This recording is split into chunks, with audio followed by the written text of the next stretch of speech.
matin,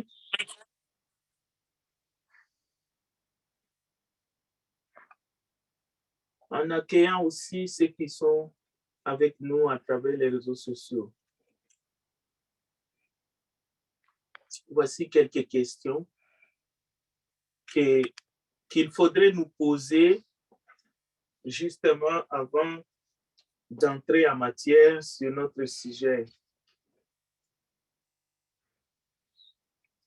Nous savons tous que les situations dans la vie ne sont pas pareilles, ne sont jamais pareilles d'ailleurs. Que ce soit dans la croissance, dans l'enfance, la naissance, l'enfance, l'adolescence, l'âge adulte et puis l'âge mature qui nous amène directement vers la mort. Mais les circonstances ne sont pas les mêmes. La question est de savoir comment réagissons-nous face aux différentes situations qui peuvent jaillir à un moment donné de la vie. Les uns vont réagir par exagération, les autres vont minimiser les choses, d'autres encore vont se concentrer sur la résolution et même aggraver les choses. Mais il y a aussi de ceux qui pensent noir et blanc. Les choses doivent être noires ou blancs. Mais les dangers qui nous guettent tous, c'est de tout prendre comme une menace, tout prendre comme une injure, même lorsqu'on n'a pas de preuves et lorsqu'on n'est même pas visé. L'être humain est tenté toujours de se considérer comme étant le centre de l'univers. Mais la maturité exige que nous puissions nous améliorer chaque jour.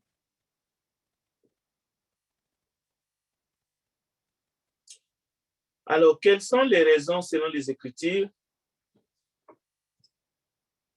qui fait que Dieu, notre Père Céleste, à qui nous adressons nos requêtes, n'exauce pas certaines de nos prières? Selon chacun, selon vous, peut-on énumérer quelques raisons qui fera qu'une prière par-ci, par-là ne sera pas exaucée?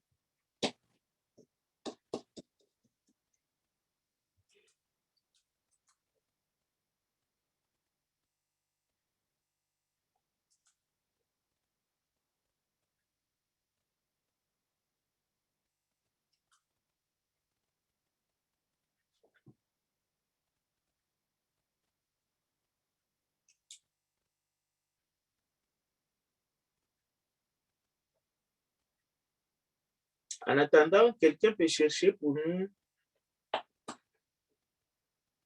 le psaume. Nous allons lire quelques versets dans les livres de psaumes, s'il vous plaît. D'abord, le psaume 11. Un autre frère va chercher le psaume 37 et une autre sœur peut nous chercher le psaume 39. Psaume 11, verset 5. Commençons par celui-là.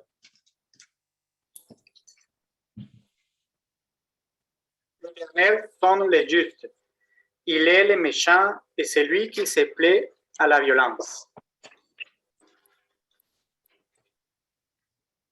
Psaume 37, verset 7 à 8. Merci, frère César.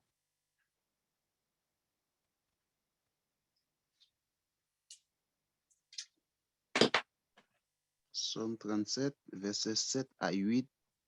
Garde le silence devant l'Éternel et attends-toi à lui. Ne t'irrite pas contre celui qui réussit dans ses voies, contre l'homme qui accomplit de mauvais desseins. Laisse la colère, abandonne la fureur. Ne t'irrite pas, ce serait mal faire. Amen. Merci, frère Kerly. Et le dernier texte, c'est le psaume 39, verset 2.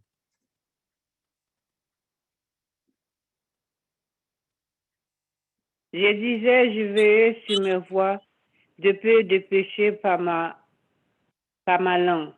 Je mettrai un frein à ma bouche tant que le méchant sera devant moi. Merci, sœur Matani. Alors, dans tous ces textes que nous venons de lire, il y a plusieurs mots qui sonnent fort. Le méchant, au psaume 11, verset 5, Dieu haït le méchant. Mais il y a aussi question de fureur, de colère, de clameur, de frustration. Toutes ces émotions négatives surgissent dans la vie d'une personne lorsqu'il y a accumulation de faits qui se dressent devant nous comme un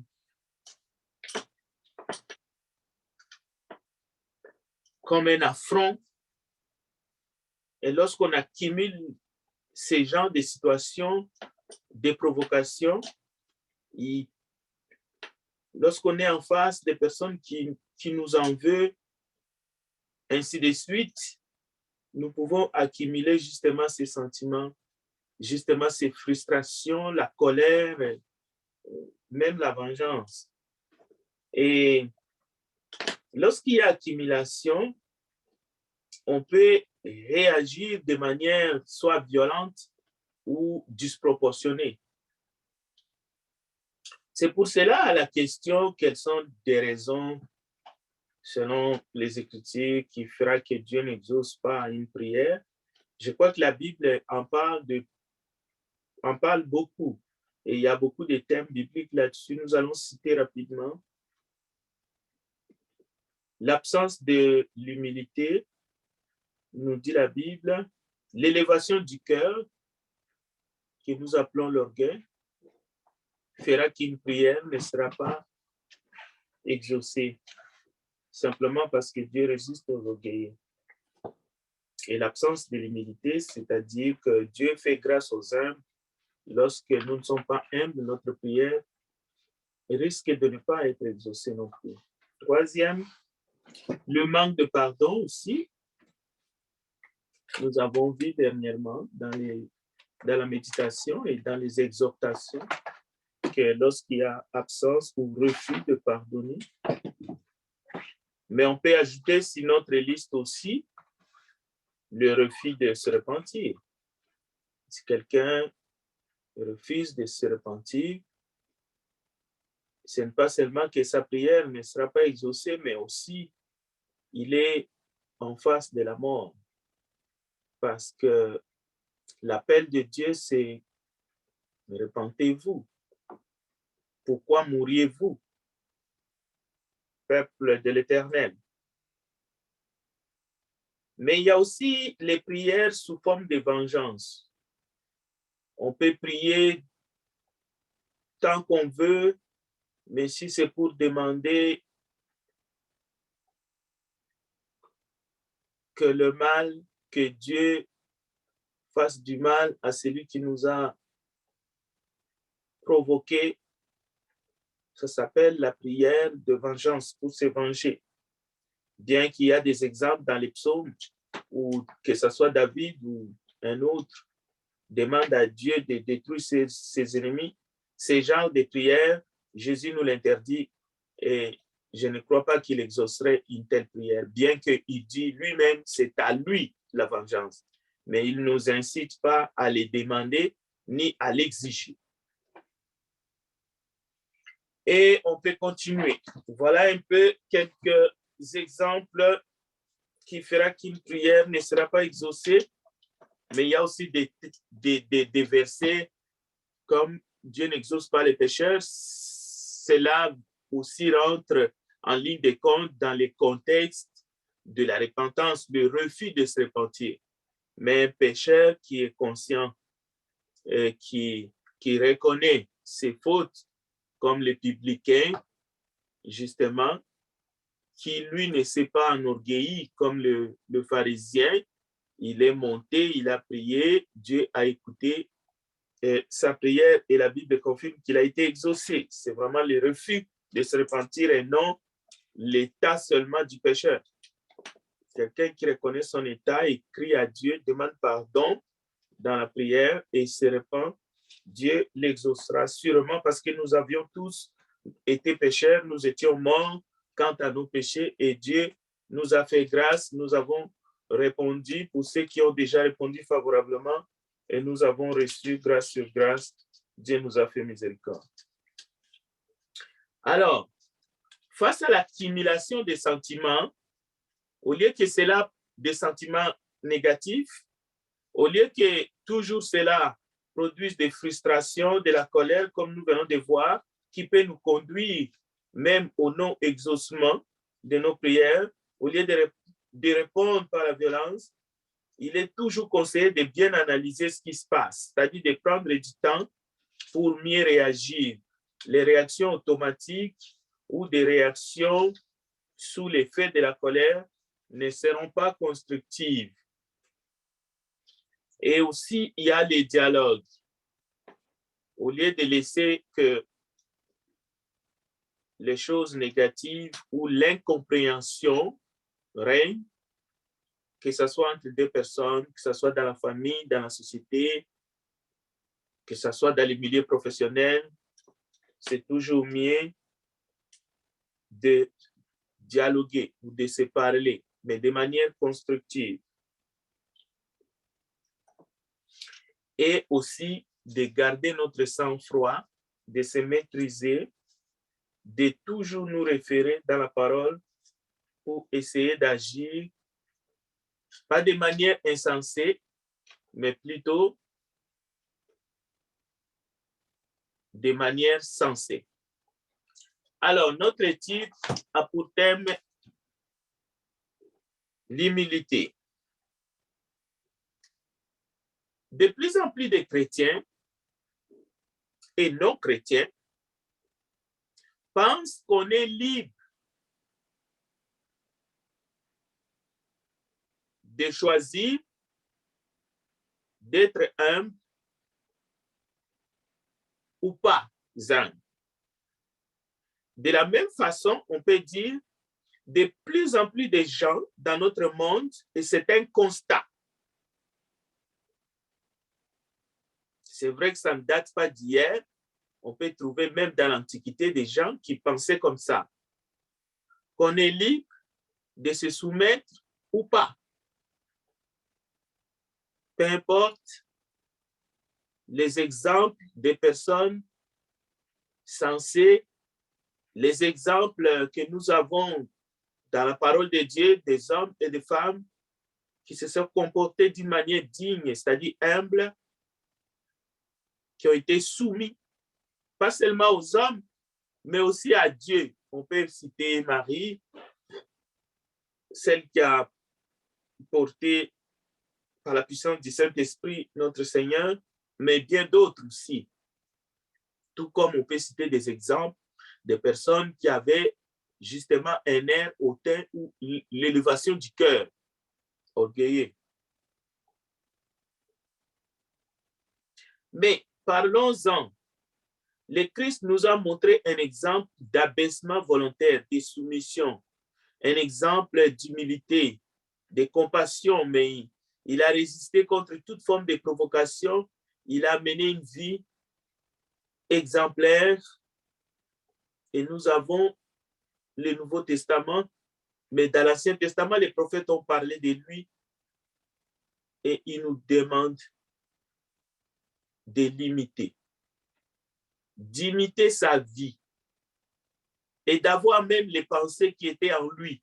Philippiens chapitre 2, vous pouvez trouver ça dans votre texte, disons dans votre Bible pour regarder les textes. Philippiens chapitre 2, regardons ensemble, nous allons aller épingler quelques enseignements justement pour le développement de notre sujet d'étude de ce matin. Philippiens chapitre 2, à partir du verset 1er, mais je ne vais pas lire jusqu'au verset 18. On va juste relever quelques points essentiels. Au verset 2, par exemple, rendez ma joie parfaite ayant un même sentiment, un même amour, une même âme, une même pensée. Ne faites rien, c'est le verset 3, par esprit de parti ou par vaine gloire, mais que l'humilité vous fasse regarder les autres comme étant au-dessus de vous-même. Verset 4. Que chacun de vous, au lieu de considérer ses propres intérêts, considère aussi ceux des autres. Ayez en vous les sentiments qui étaient en Jésus-Christ, lesquels, existant en forme de Dieu, n'a point regardé comme une proie à arracher d'être égal avec Dieu, mais s'est dépouillé lui-même en prenant une forme de serviteur, en devenant semblable aux hommes, et ayant paru comme un simple homme, il s'est humilié lui-même, se rendant obéissant jusqu'à la mort, même jusqu'à la mort de la croix. C'est pourquoi aussi Dieu l'a souverainement élevé et lui a donné le nom qui est au-dessus de tout nom, afin qu'au nom de Jésus, tout genou fléchisse dans les cieux, sur la terre et sous la terre, et que toute langue confesse que Jésus-Christ est Seigneur, à la gloire de Dieu le Père. Voici ces enseignements que nous avons dans la Bible, parole de Dieu, et cela nous interpelle tous. Nous voulons apprendre ce matin dans les Saintes Écritures de manière claire que la Bible nous demande sous forme d'injonction, parce que c'est à l'impératif. C'est pour cela que nous allons utiliser les termes tels qu'ils se trouvent dans la Bible. La Bible demande aux chrétiens et à tout homme censé d'être soumis. Nous devons nous soumettre. On va citer quelques exemples pour savoir à qui devons-nous nous soumettre. Très rapidement, parce que c'est une étude biblique. À qui devons-nous nous soumettre? Bien entendu, Philippiens nous enseigne que Jésus était soumis. On peut poser la même question, à qui Jésus-Christ était soumis?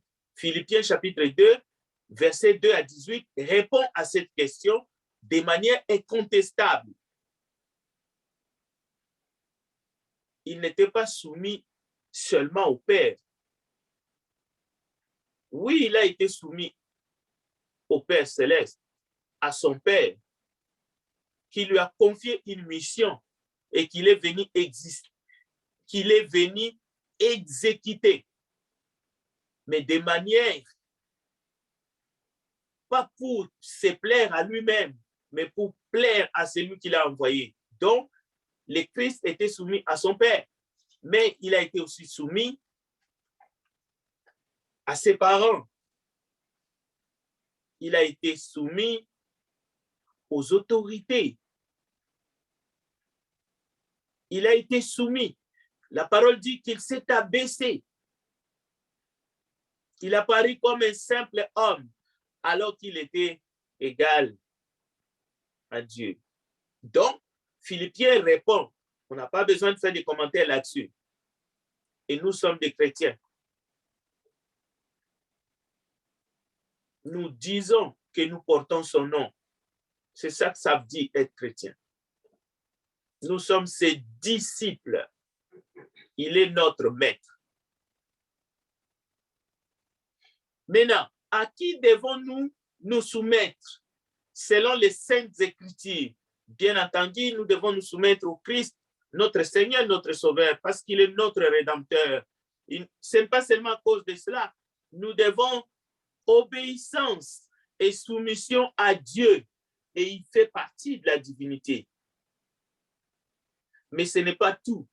La parole de Dieu nous enseigne, et si nous voulons relever à qui devons-nous nous soumettre dans la Bible, de Genèse à Apocalypse, vous allez voir que même Adam et Ève dans le jardin d'Éden devraient être soumis à la volonté de Dieu et même l'un à l'autre.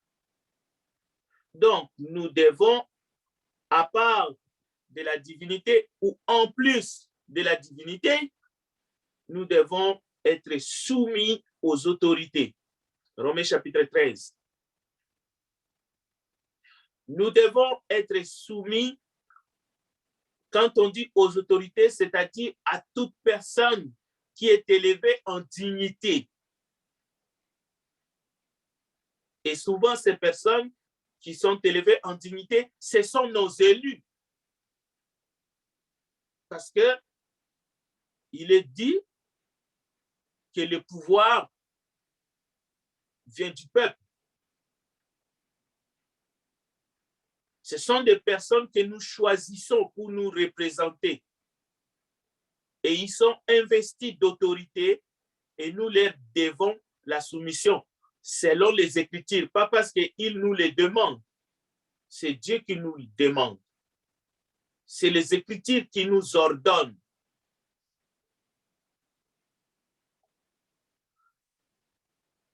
Dans la société, on peut citer le magistrat, les représentants de la loi, et la liste est longue. 1 Pierre chapitre 2, verset 13. Toute parole est utile et inspirée d'ailleurs pour enseigner. Les employeurs, ou les employés plutôt, les employés doivent être soumis à leurs employeurs. C'est écrit dans la parole de Dieu. Au premier siècle, c'était encore plus fort parce que l'esclave devrait être soumis à son maître. Et les esclaves qui étaient croyants, afin que la parole de Dieu ne soit pas blasphémée. Tite chapitre 2, verset 9. Et on peut même aller voir dans 1 Pierre chapitre 2, verset 18. Donc, les textes sont là. Dans la famille, il est question aussi de la soumission. Éphésiens chapitre 5. Mais ça ne se limite pas là. Toujours dans Éphésiens chapitre 5, verset 21, il est question d'être soumis les uns aux autres. C'est-à-dire, nous devons obéissance les uns les autres. Nous devons nous soumettre. Nous avons besoin de nous respecter les uns les autres.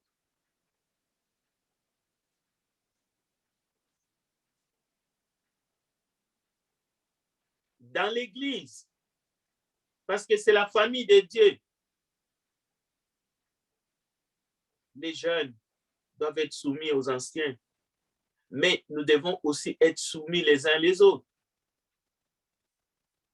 Voilà, dans 1 Pierre chapitre 5, verset 5, dans tous les cas,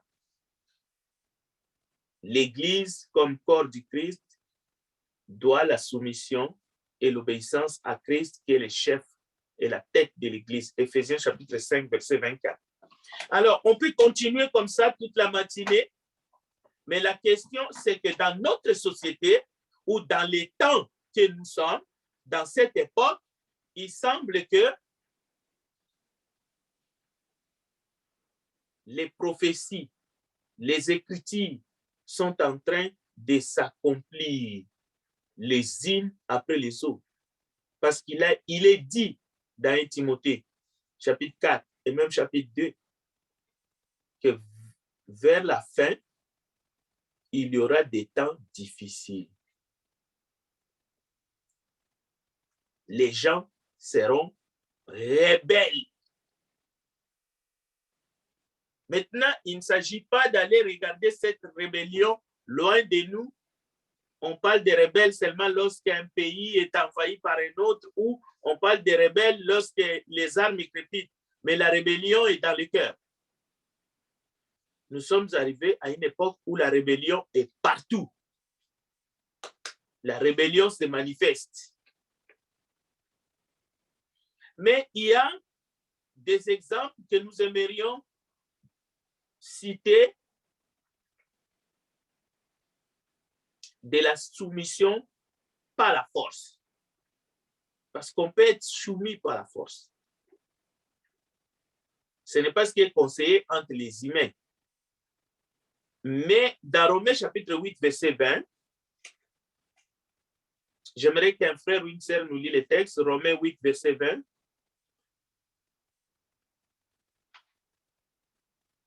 Vous allez voir un exemple justement de ce que l'homme est capable de faire, mais c'est dans les Écritures. Romains 8, verset 20.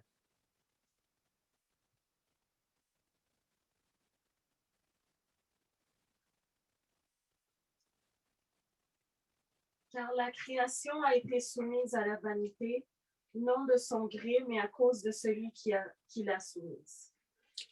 Voilà.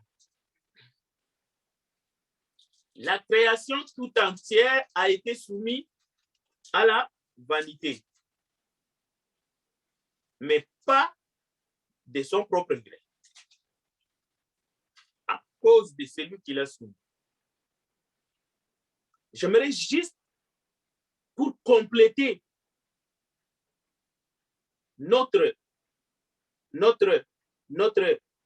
connaissance, que nous allions jusque-là.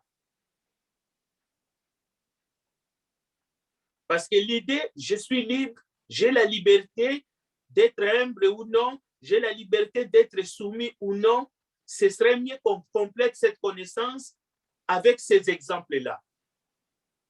Nous parlons toujours de la nature, la dame nature, et on sait que la nature parfois peut provoquer des situations et même des drames contre même l'être humain. Mais ici, le texte nous dit la création tout entière a été soumise, mais non de son propre gré. Et d'ailleurs, on peut citer des exemples où le Seigneur commande au vent, ou peut-être qu'Élie prie et commande à la pluie. Un autre texte, 1 Jean chapitre 5, verset 19. Rapidement, 1 Jean 5, 19.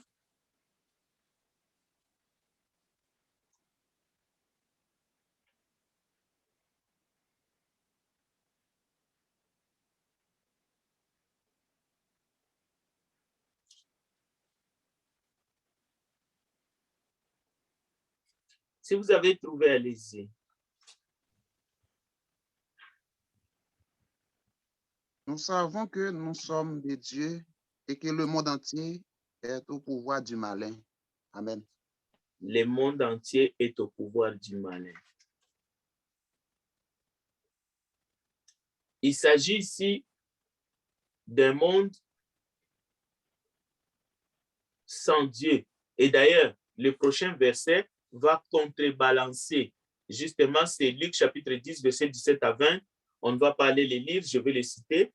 Dans Luc 17 et dans Luc 10, verset 17 à 20, nous avons un exemple de soumission ici, mais il s'agit des démons qui sont soumis aux disciples, qui évangélisaient au nom de Jésus-Christ. Ces démons ne sont pas soumis de leur propre gré. C'est pour cela, lorsque les disciples sont de retour, ils disent au Seigneur Jésus, Seigneur, même les démons nous sont soumis. Un démon ne sera pas soumis à un disciple de Jésus de son propre gré. C'est tout simplement parce que la force qui était justement en face d'eux était supérieure. Alors, ils étaient soumis. Et nous avons un autre exemple. Dieu a tout soumis à Jésus-Christ. Vous pouvez les trouver dans 1 Corinthiens chapitre 15, verset 24 à 28. Donc, ces exemples peuvent nous aider à réfléchir un petit peu pour comprendre que l'astuce du malin qui consiste à dire « j'ai le droit de me soumettre ou non, j'ai le droit de m'humilier, d'être humble ou non » a ses limites. Parce qu'un jour, tu seras humilié. Oui, un jour, tu seras humilié. Mais ça ne sera pas de ton propre gré. Mais ce n'est pas ce que Dieu veut. Ce n'est pas ce que Dieu veut. C'est pour cela que la rébellion, qui est le refus de se soumettre à l'autorité, le refus d'obéir à l'autorité légitime, le refus d'obéir à Dieu. Les païens, par exemple, dans les temps, sont appelés dans Éphésiens chapitre 2, verset 1 à 10, malgré la grâce de Dieu, ils sont appelés les fils de la rébellion. Grâce à Jésus, notre Seigneur, notre Sauveur, l'évangile est arrivé, a été annoncé parmi les païens, et tous ceux qui ont accepté d'obéir à l'évangile par la grâce de Dieu, ils sont devenus fils de Dieu. Mais on peut aller trouver même parmi les fils, parmi les élus, voilà ce que je voulais dire, l'insoumission et la rébellion, qui est encore une fois l'absence d'obéir à Dieu, d'obéir aux commandements du Seigneur. Et la Bible dit tous ces commandements sont bons. Et l'amour que nous professons, le vrai amour, consiste à garder ces commandements. La question est, suis-je vraiment soumis au Seigneur? Suis-je vraiment soumis à l'autorité établie et légitime? Établie. Parce que nous disons toute autorité vient de Dieu et nous avons raison. Est-ce que je suis humble de cœur? Comme lui, il a dit, je suis humble de cœur et doux. Dieu appelle les humains à suivre l'exemple de son Fils qui a vécu dans ce monde, sur la terre, qui nous a montré l'exemple, le vivre ensemble, avoir une juste opinion de soi-même,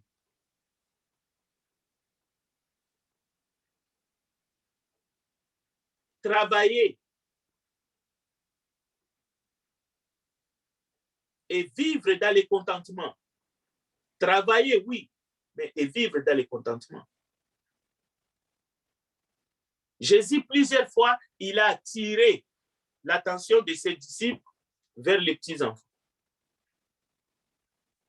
Soyez comme les petits-enfants. Où va ce monde? Regardez notre frères et sœurs en Christ et regardez tout être humain comme notre semblable. Mais Jésus va plus loin.